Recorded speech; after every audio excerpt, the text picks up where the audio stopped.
There are 3 basic knit scarf patterns in this grouping. They all sew together. I think I'm charging $1 for all 3 if you go to my stitchniche.com. I believe I've also got them on Ravelry too. But this first scarf is just basically the garter stitch. I'm not sure if I'll get through all 3 tonight or just the first 2. So the first one is, like I said, basic garter stitch, as you can see here. And when you're done, you stretch it out and you get this kind of a texture so it doesn't look like the original garter stitch. And the second one we're going to do is one that's done in 2 sizes of needles. So it makes it have a scallop look about it. And you can make it as wide or narrow as you want, but it's strictly all garter stitch. The only difference is size 10.5 versus size 6 needles.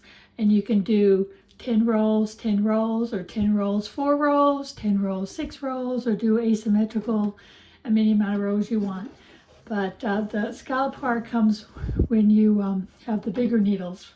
And when you switch to the smaller ones, it squishes it all in. So that's how you get this part here. And I'll show how that one works. And if time permits, we'll go on to the third one. If not, I'll do the third one in a separate one.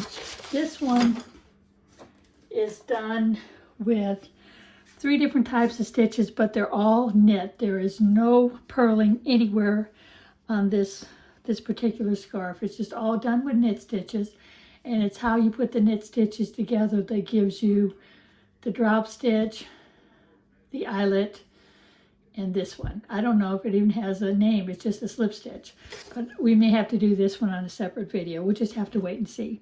So let's get back to the beginning and leave all the pages together. The first one, as you can read, is done holding 2 strands of DK weight yarn together. This particular one I held Pima Soft and Lazy Hazy Summer because I wanted to have different color combinations. Now you can do it like this one, where you have one plain yarn and one yarn that has a shine or sparkle to it. If you want to, you can use whatever combination you want. You just want to get 2 DK or 2 sport weight yarns using a size 8 needle. And you just have to get a plain 9-inch 8 needle. It doesn't have to be circular. It doesn't have to be 13 inches long. Your whole scarf is only going to be about that wide while you're working it on the needle. So this is more than sufficient. Okay, I've got a couple of oddballs set here. I'm going to use these.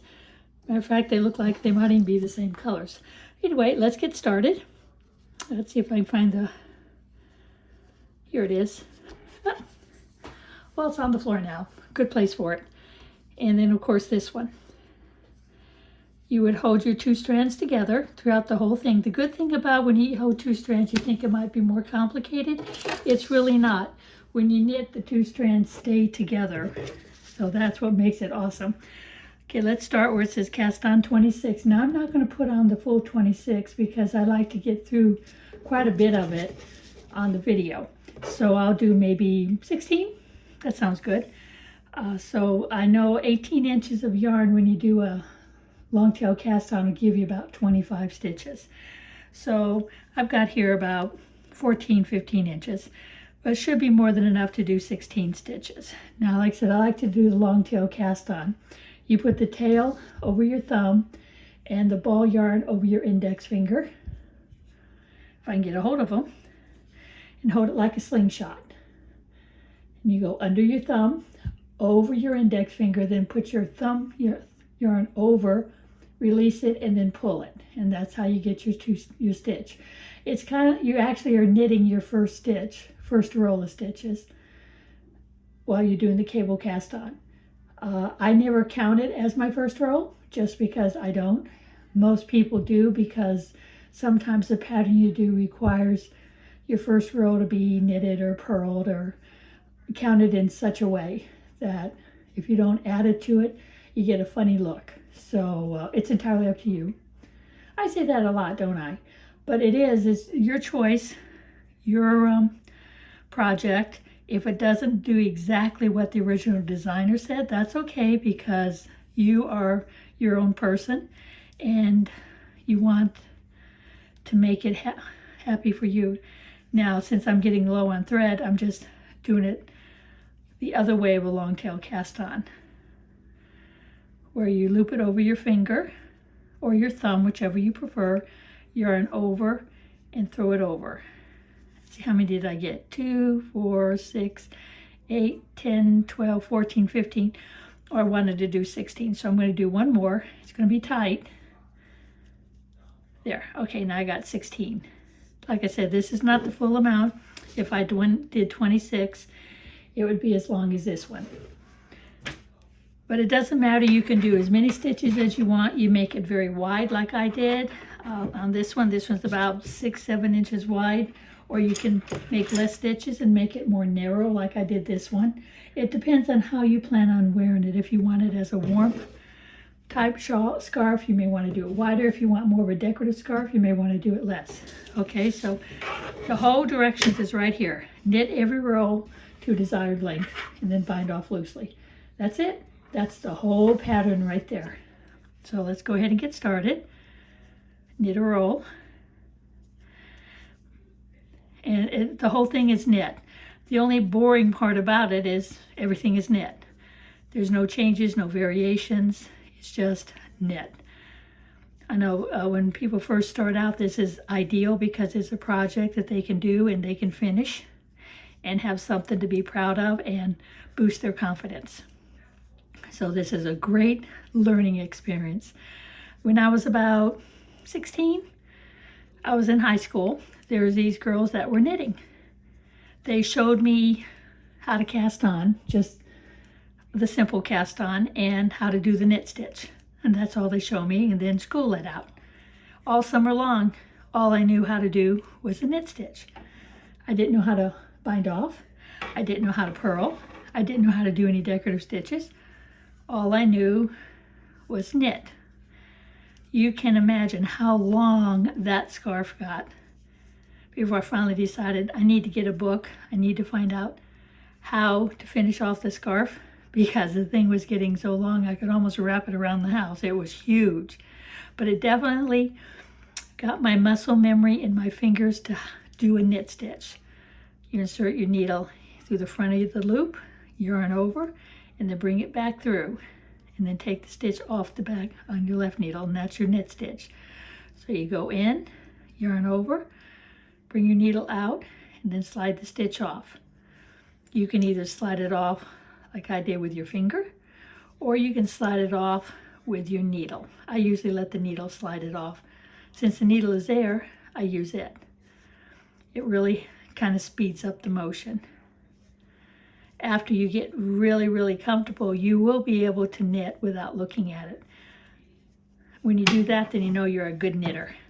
Now, as you see, even though I'm holding 2 strands together, they're staying grouped together. So that's what makes them very easy to do, because they just stay right with their partner. It's not like in crochet where you have to be careful to make sure you catch both of them. Now, I know there are some yarns that won't cooperate, and when it don't cooperate, you actually split it and do one but not the other. That can happen too, especially if the second one has a real fine thread and you didn't notice it. And that's easy to do. Then you just take off your stitch. Like say I boo-booed there. You can tink it off. If you pull it down, you can see the loop right there of your previous roll. If you insert your needle in that lower stitch, then you take this one off your needle, your stitch is back on your left needle. It's called tinking. You put your needle in your bottom loop, the loop from your previous roll, take off the stitch off your right needle and pull the yarn out, and you're actually removing stitches. And you don't have to worry about trying to get the stitches turned the right way on your needle, because they're already turned the right way on your needle. So it's a great trick to practice. Even as a beginner, it's still a great trick to practice, because you'll be surprised how often you will skip a slip and only get half a stitch, or it slips off the needle completely and you don't get it done, or you've done some kind of an elaborate stitch but you messed up. it's always great to be able to go down to the stitch below and pick it up. I do have a video out there called, I think, Tink, T-I-N-K, or Rip, or it's Rip or Tink. I forgot which one it was, but it shows the two methods of taking stitches out, where you just rip them out by taking all your stitches off your needle and then just rip them all out, or the ones where you slowly tink them out like I just did. Both ways work. Both ways are good. It just sometimes tinking works better if you got a very elaborate stitch or a yarn over or a knit two together. It's nice because then you will see what the stitches look like. Okay, let me go ahead and get to the end of this roll.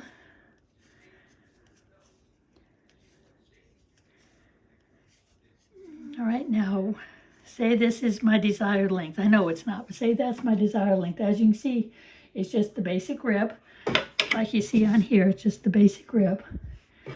So at this point, when you get your desired length, you would bind off. So binding off is you knit the first two stitches. Knit one, knit two, and take the first stitch over your second stitch. And there we just bound off one. We do it again, knit one stitch, take the first stitch over the second stitch. And you want to do this loosely. You don't want it really, really tight. If for any reason you find you're binding off tight, change this needle to one size bigger. Like this is an 8. To make it a little bit looser, change it to a 9. And that will make it a little bit bigger in circumference, which will allow your stitches to be a little bit bigger. And sometimes that'll help when you bind off. But it's the same thing all the way across. Knit one, slip first stitch, over second stitch. And always keep a little tension on that second stitch. If you don't have tension on the second stitch, I'll take the tension off. And now you're going to try to do this. See? The whole thing falls off your needle. It doesn't stay on because there's no tension holding it on. So always have a little bit of tension. So when you put the first one over the second one, the tension you have on the second one holds it in place while you put the first one over it. But like I said, you still don't want to do it tight. You still want to keep them as loose as possible. And take it all the way across.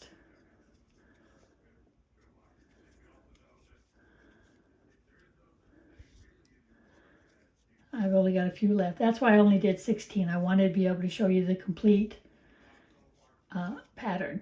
I know I've only made it a ½ inch long, but since you're repeating the same knit roll, you can make it 4 feet, 5 feet, 6 feet. It's in your choice. Depends on how you plan on wearing it. If you plan on wrapping it around your neck a couple of times, you may want it 6 feet. If you're just going to loop it over your shoulders and tuck it in your jacket, you may only want 3 feet. So you have to decide how you're going to wear the scarf. Then you know how many feet to make it. Okay, and after you do your last one, you pull this up a little bit. You want to have yourself a nice tail, trim, and then put your tail through the loop and pull it tight. And there you've got your finished scarf. And after you do that, you want to weave in your tail, so you get yourself a needle. This I think is a size 16, a 13 is a little bit bigger. But the needle has to be big enough that you can get the yarn through the eye. I like to try to do both at the same time, otherwise you have to feed them both separately. So I try to do them both together. There it is. And you can either go down the side or you can go across. I don't like to go across because of the stretching. I usually go down the side. Just put it through the side loops. And then after you get down about 1 inch, now you don't go back where you came out of. You go over and go back the same way. And try to split your stitches. That kind of helps hold it in place. And it makes a nice finished edge. You really don't see your tail woven in. See here the tail's not woven in, but here it is. And you can see there's not that much difference. So that's a great way to weave in your tail. Now after you get this part done, we go to block it. There's two different ways I like to block. One is steam blocking with an iron. The other is to get this wet, put it in the sink, maybe use some Eucalyptus to get the your oils off of it, make it look bright again. But then it's really, really wet. So when you do that, you have to kind of get the water out. You don't wring it. That's an absolute no-no. You never wring it. So after it's soaking wet, like I said, you don't wring it. This is what I do. I take a towel. This is a mini version. So you take a towel, roll your scarf up in the towel, and this is the fun part. Step on it. You step with your feet. That puts 100 to 150 pounds of pressure on it without stretching it. But if you do that with your feet, by the time you take that scarf out of the towel is soaking wet and the scarf is almost completely dry, but all the fibers have been completely saturated because you soaked it that way. Then once you're done with that, you can either stretch it out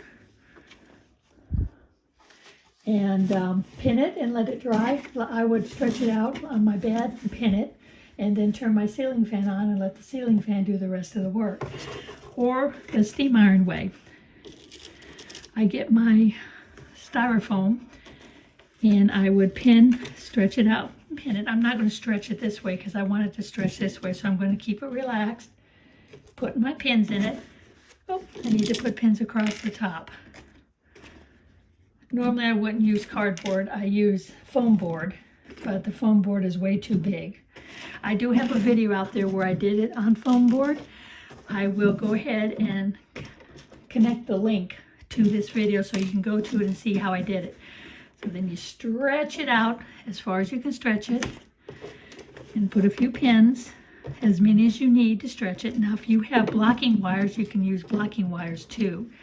That would help, because the blocking wire goes all the way through, and it's a big long wire that goes through your piece, and then you can pull it this way, and then you just stick the pins in the blocking on the inside of the blocking wire. You gotta pull this down a little more and do this side. Get it stretched as far as you can, and then you want to stretch the middle. See how it stretches them all out? Let me go ahead and pin this. Foam board works a lot easier than cardboard, but cardboard works too. Now with this top half, see how it's doing that? I would definitely put a blocking wire in there because I definitely don't want it to do that, or put a bunch of pins in it. Whatever it takes to keep it as straight as possible. Now you can do this in sections if you don't have a big piece of foam board. Mine is a 4 foot by 4 foot, and I put it on my kitchen island. So that way it's at a nice level and I can take my time and get it all pinned out. Now you see how it's nice and stretched? At this point you grab your steam iron, you fill it full of water. Mine, the thing pops open, if I can get it to open. And you fill it full of water and you set it on steam. For some reason this one doesn't want, there it goes. Put it on steam, and of course you set your setting down here the same way. Once it's fully heated, you would put it over your work and press your steam button so you hear that puff of steam going across your work, and you leave your iron about that far away from your work. You never put it on your work because you crush the fibers. Just keep doing this across your work, and then you feel it's damp and warm. So leave it connected to your board until it's no longer damp. You want to make sure it's dry. And then once it's dry, you take the pins out, and it stays pretty well blocked the way you want it. Now see, I didn't really steam it, so mine isn't really going to stay blocked like it should. You can see it kind of pops up a bit. Now you can always redo it, stretch it again, and steam it again, and that will make it stick out too. But that's the two different easiest ways to block it. And once you've blocked it, maybe a couple of times, you get it to look like this. The other garter stitch, let me turn it over, is right there. And the same with here. If you stretch this out, the other garter stitch is in between. But the further you stretch it, the more it looks like this. And what I do is I'll hang it up on a hanger and just let gravity help pulling it down. So when you're not wearing it, put it on a hanger and let gravity do the same job. Okay, this one is done. Now I have time, so I'm going to go ahead and show the second one, which is the Basic Knit Scarf number 2. This is the one that's done all knit, but it's done with 2 different needle sizes. A size 6 and a size 10.5, and you definitely see the difference in the needle sizes. Now I used a yarn like Red Heart, and it made it very stiff. I don't like my scarves stiff, I like them softer. So instead, when I can, I use a yarn that either has a little wool in it, a little alpaca in it. See, this one here is Patents Canadiana, and it's made 100% acrylic, but it's extremely soft acrylic. Where this one, being Red Heart, as you can see, is very stiff. You can tell how stiff it is, and it just doesn't feel as comfortable. And also, when you use Red Heart, I'm not saying anything bad about Red Heart, it's just I prefer to use softer yarns. It makes your piece very, very wide. The same amount of stitches done with Patents, you can see, is smaller. See, it's smaller. Of course, there's more stitches on this one than this one, but it will make it not quite so wide unless you add more stitches. But we're not going to do this one now. We're going to do this one. Okay, so let's do the same thing. We're going to start with only 16 stitches, and the directions say with larger needles cast on 30. Oops, let me get it up there so you can see it. Larger needles cast on 30. Well, like I said, I'm not going to do 30. I'm only going to do 16. But you want to use the bigger needles because you want the bottom row to be wide and you want the finishing top row to be wide. But all the rows in between can be any width you want. They can be 10 rows wide, they can be 6 rows wide, they can be 2 rows wide. I have a blanket here that I used the pattern on, and as you can see, I did 2, 4, 6, 8, which is 8 rows here, and here I only did like 4 rows. So you can see the difference between the rows. Now the scallops are not quite as pronounced because I didn't make as many here, as you can see in the yellow one. Because I did more, the scallops are more pronounced. So it's just trial and error. See which way you like to do it better. I have no idea how many stitches I got. 2, 4, 6, 8, 10, 12, 14, 15, 16. Okay, I got my 16 stitches. Now, I need to do my 8 or 10 rolls. But same thing, it's just plain knit. Now I've used these 10.5 so much, they're no longer sharp points. As you notice, they're kind of rounded. That's what happens with wood. But wood is so much softer to use, and they don't clank together and make a lot of noise. The yarn doesn't slip off of it as bad. That's another reason why I like to use the wood needle, especially with a rayon yarn that is super slippery.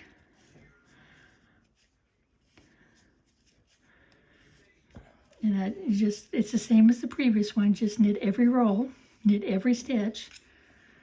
So here you would insert your needle in the front loop, yarn over, and bring it back through, and then take it off. Just keep doing it over and over and over again. And try to keep your yarn loose. You don't want to put a lot of pressure on your yarn. You don't want your stitches tight. If you can't get the other needle in the same stitch, then you know it's too tight.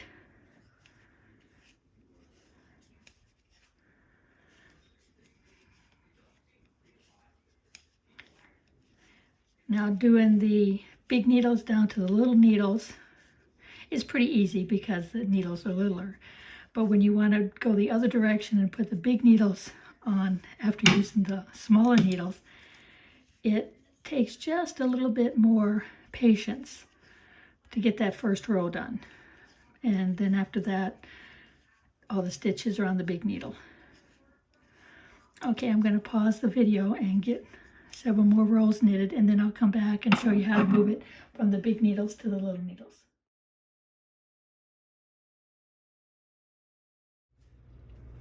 Okay, I'm just now finishing row 10, and I'll show you how to count them, because each ridge is 2 rows. So you just have to count, in this case, 5 ridges. Now I know when you do a long tail cast on, when you turn your work over and your tail is on your right, then you know you're on the front of your work. If it's not a long tail cast on, a lot of times your tail will be on this side. So be very mindful and think of which side your tail's on when you start your very first roll of knit. In my case, my very first roll of knit is here. And if you count, you can see there's 2 there. I don't count this one because that is that cast on roll. So it's 2, 4, 6, 8, and right on the needle you can see the other ridges, 10. So I've got 10 rolls done. Now if I turn it this way, 2, 4, 6, 8, it shows 10, but it's not, the last roll is not on the needle, which is just as good. You can do that way too. Whichever way is easiest for you to remember. Now I'm going to switch it over to the small needles, and you can either do 4 or 6 rolls with the smaller needles. I'll probably do 6 so I can get the scallop. Now it's going to feel a little funny after doing the big needles, but the little needles work really, really easily taking the stitches off of a big needle. And it's just like plain old knitting. You don't think anything about it. It has, just because the needle is thinner doesn't mean you have to do something specifically special in order to knit them off. As you can see, they knit off just as easy as they would if I had picked up my big fat needle. And just keep going across. The only thing you have to remember is once you've finished with this needle on your left, to set it down, because you want to pick up your other size 6 needle. So when you turn your work, you're working with a 6 needle again. Because if you have the other big fat needle here, you definitely, you're not going to have a little thin rolls. You're going to have these big fat rolls again. And the same thing here, but in this case I'm only going to do 6. I think on the yellow scarf I did earlier that I showed you, I think I did 10 with the 10.5s and 10 rolls with the 6. You can do that too. Or you can do asymmetrical and do 10 rolls with the small needles, then 8 with the small, then 6 with the small, then 4 with the small, and go back up. But always do 10 rolls with the big ones, so you have a little continuity but a little jazziness at the same time. Okay, I've got 2 rows done and I want to do 6, so I'll go ahead and pause the video to get the other 4 rows done. I'm just about finished with row 6. I just have a few more to do, and then we'll go back to the big needles. And that's where you have to be a little bit more careful. Okay, as you can see, the small ones, see how it made it go in compared to these out here? And that's what it's supposed to do. And you can see I've done 6 rows, 2, 4, 6. Turn your work, and now we go to the big fat needles. This is where it can get a little bit interesting. You have to be very careful and be right on the tip. I found if you're on the tip of your small needles, it helps a lot. Go in, yarn over, and pull it through just using the tips. And then you can slide it back on your needle afterwards. But I found working on the tips, going from the small to the big, really, really helps. Now, if you made these stitches loose, just comfortable, you should be able to stretch it out enough to get the whole needle in. But if you can't, you can always just work off the tips. But then you also run the risk of it falling off your tip. I've been knitting for so many years now, mine are always loose enough that I can do things like this. You just don't want to pull it tight. A lot of people make the mistake of, after doing a stitch, they pull. That's a no-no. Do not pull, because it doesn't tighten this stitch, it tightens this stitch. See, this stitch can come loose again very easily because it's the last stitch, but when you tug on it, you tighten this stitch. Then when you do your next one and you tug on it, you tighten this stitch. So now this stitch is tighter and this stitch is tighter. Well, this one is still loose, and it will stay loose until you tug on it again or just leave it be. I just leave it be. I just make sure I have gentle tension so the yarn will stay on the needle when I tip it through. And that's all I do, just that little bit. I found that really helps a lot. And sometimes when you get this last stitch, it has a tendency to get a little big just because it's the last stitch. Sometimes it gets so big it sticks out like that. And you accidentally go like this, and you actually have, you're knitting 2 stitches instead of 1. So always make sure your yarn is in front and that last stitch is pulled down like this. Even though it's a little big right now, it will ease itself back into your work. So don't worry about it being a little bit big. Put your needle in just like you did before. When you do your second one, if the first one is a little loose, you can always do a little bit of a tug, and that'll tighten the first one up. Some ladies have that problem, so they just have to give a little tug after they do the second stitch, and then they both work out nicely. Now, if your previous roll stitch is really big, don't worry about it, because what's really strange is as you're knitting your rolls, it'll ease in and you'll never see it. It's really magical the way it takes care of itself, those in stitches. So I never worry about my in stitches. Most of them will ease themselves back in. There's 2 rolls.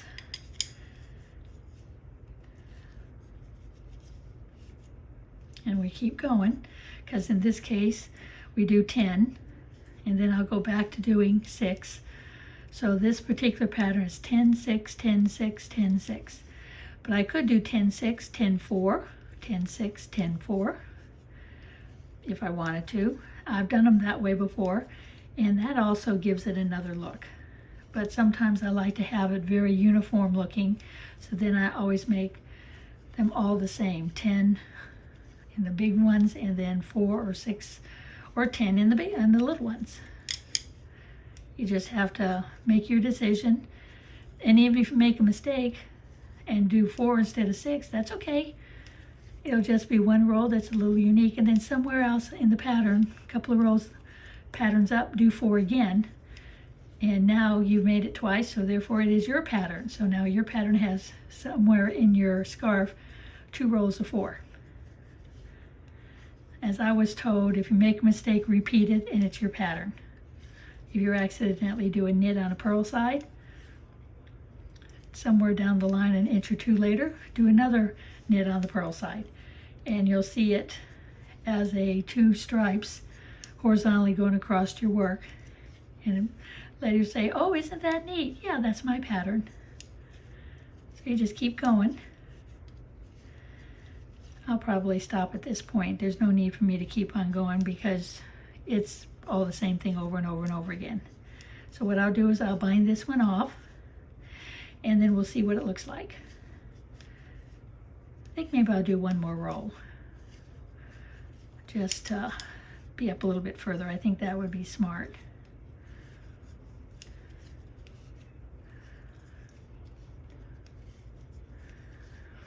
I don't think I'll have the opportunity to do the 3rd scarf on this particular video.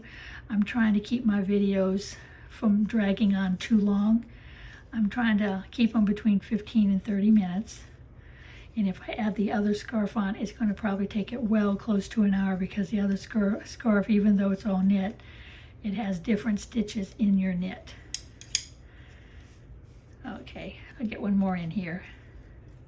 That'll give me 6 rolls. And then I'll bind off, same way as I bound off the other one. Binding off is pretty much the same. Now there is 2 extra bind offs out there, and I've got a YouTube video on it, to bind off loose, or bind off regular, loose, and very loose. Because if you're making a shawl, you need to bind off very loose, because you want it to be able to stretch all 3 directions in your triangle. So that's another video you may want to take a quick look at, how to do the different bind offs. Okay, so I'm finished with what I want to do here. So I'm going to do my bind off. Knit 2, first one over the second one, knit 1, first one over the second one, knit 1. You see how I'm keeping my yarn here inside my hand? That has a little bit of tension, so when I do this, the other stitch can't go off the edge of the needle. I have just enough tension to keep it on the needle, but not enough to pull it tight. That comes with practice. You just keep working at it and you'll be surprised how quick things start working for you. Just keep at it. Don't give up. Don't let it beat you. But in the beginning, it's going to feel kind of awkward because your hands and fingers are not used to using knitting needles and manipulating them in such a way that the stitches can be made. But just keep at it. All of a sudden, one day a light bulb will go off and you'll say, oh, that's how it works. That's so easy. I've had many ladies tell me that when I was teaching. So I know it takes a little bit. Oops, that one dropped off. Takes a little bit, but it will work. One more stitch. Pull my loop up. Cut a tail. Put the tail through the loop and pull it. And then do the same thing. You want to weave. I'll go ahead and weave one down. Well, I'll show you how I do my needle. You can't do yarn this way. It will not work. Even if you get it wet and squish it, it will not work. You can use a needle threader. A lot of ladies do that. But I found if I lay my yarn across my needle and pull it over and pull it tight, pull it tight till you get just a little dot there, and squeeze it between your thumb and your index finger and leave it squeezed. So you still see just that itty bitty little dot. Put your ivory needle on that dot and slowly saw back and forth, and as you sew back and forth, relax your tension, and bingo, there it is. So it's a real quick, easy way to thread your needle without getting out a needle threader or a piece of paper or what other methods that you might do. Now after I do the one, I go back through and try to pierce the yarn because that helps lock it. Pull it through again and then trim it off. There. Now as you can see, where I have the 6 rows of the 6 needles, it's definitely in versus the rows I did with the bigger ones. Now this particular scarf you don't have to block and you don't have to worry about it rolling because garter stitch does not roll. Stockinette stitch is the notorious one for going like this and rolling up in a little ball, even when you do a scarf. And there's ways around that to make it lay flatter, but it still takes time. Well, I want to say thank you for watching. This pattern is on my website, stitchniche.com. If you want, go to search and then search the word basic. As soon as you search the word basic, it'll come up Basic Knit Scarf 1, 2, 3.